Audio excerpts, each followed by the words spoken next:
అందరికీ నమస్తే అండి. ఎన్నికల ఫలితాలు, ఎన్నికల్లో పోలింగ్ రేపు ఉంది కాబట్టి ఒక సింపుల్ లెక్క, ఒక సింపుల్ అనాలిసిస్ చెప్తా ఎవరు గెలిచే అవకాశం ఉంది అని.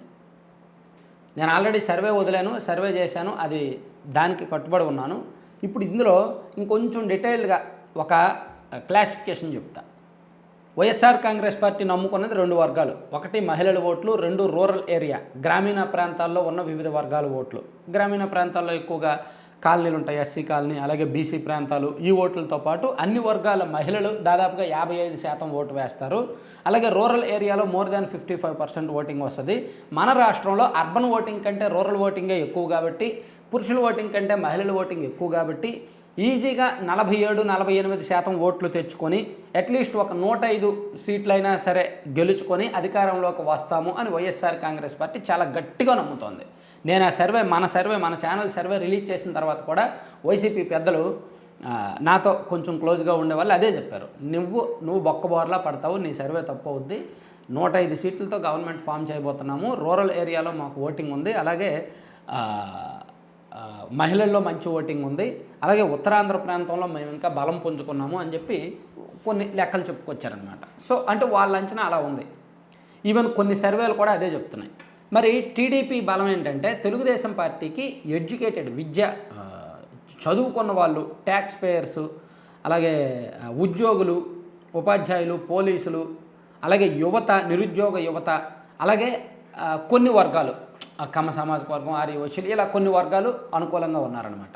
సో అయితే ఇక్కడ తెలుగుదేశం పార్టీకి కలిసి వచ్చే అంశం, పాజిటివ్ అంశం ఏంటంటే టీడీపీకి ఓటు వేయాలి అనుకున్న వర్గాలు కసిగా వస్తున్నారు, చాలా కసిగా వస్తున్నారు.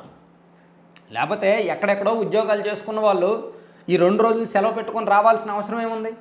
కార్లు ఏది దొరికితే అది ఎక్కుతున్నారు, బస్సులు రష్ ఉన్నాయి అయినా సరే ఏది దొరికితే అది వస్తున్నారు, ట్రైన్లు రష్ ఉన్నాయి అయినా సరే వస్తున్నారు. రావడానికి మామూలుగా 1000 రూపాయలు టికెట్ ఉంటే ఈసారి 2000 అడుగుతున్నారు అయినా సరే వస్తున్నారు.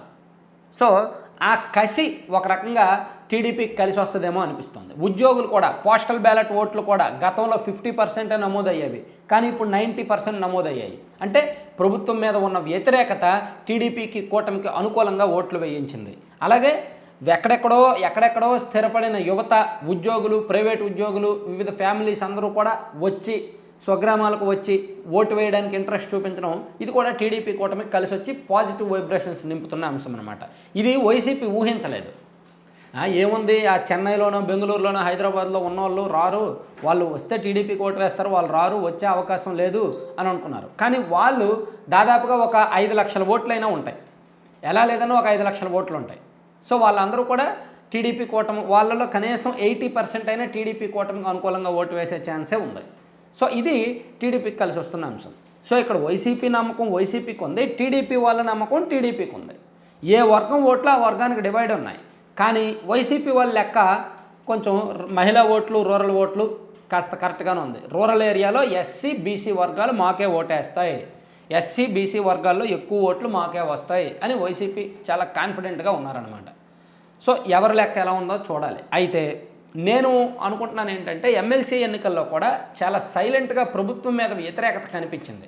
సో ఈ ఎన్నికల్లో కూడా ఈ నిరుద్యోగ యువత కానీ, ఉద్యోగులు కానీ, ప్రైవేట్ ఎంప్లాయీస్ కానీ అంతే కసిగా టీడీపీకి ఓటు వేస్తున్నారు కాబట్టి ఎక్స్పెక్ట్ చేయడం కష్టం, గెస్ చేయడం కష్టంగానే ఉంది.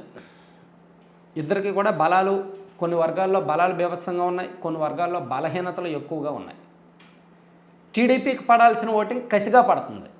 అవసరమైతే సొంత డబ్బులు ఖర్చు పెట్టుకొని అయినా సరే మేము ఓటు వేస్తాం, ప్రభుత్వానికి వ్యతిరేకంగా ఓటు వేస్తామని వచ్చాం. అంటే ప్రభుత్వ వ్యతిరేకత స్పష్టంగా కనిపిస్తోంది ఓటు రూపంలో కొన్ని వర్గాల్లో అనేది స్పష్టం, కొన్ని వర్గాల్లో. అలాగే సంక్షేమ పథకాల ఓటు స్పష్టంగా కనిపిస్తోంది కొన్ని వర్గాల్లో అనేది స్పష్టం. సో వర్గాల వారీగా విడదీసిన, వయసు గ్రూపుల వారీగా విడదీసిన, సామాజిక వర్గాల వారీగా విడదీసిన, వీళ్ళకి ఉండాల్సింది వీళ్ళకుంది, వీళ్ళకి ఉండాల్సింది వీళ్ళకుంది. సో ఎవరి బలం ఏంటి, ఎవరికి వచ్చినా సరే 90 నుంచి 100 సీట్ల మధ్యలోనే గవర్నమెంట్ ఫామ్ చేస్తారేమో అనిపిస్తుంది అనమాట. సో అందులో పోల్ మేనేజ్మెంట్లో కూడా టీడీపీ వాళ్ళు ఫెయిల్ అయ్యారు కాబట్టి, అంటే కొన్ని నియోజకవర్గాల్లో ఫెయిల్ అయ్యారు కాబట్టి వాళ్ళు ఎడ్జ్లో అయినా గెలుస్తారు అనుకున్న కొన్ని సీట్లు కోల్పోయే ప్రమాదంలో పడ్డారనమాట. సో ఏదైనా జరగవచ్చు. Thank you.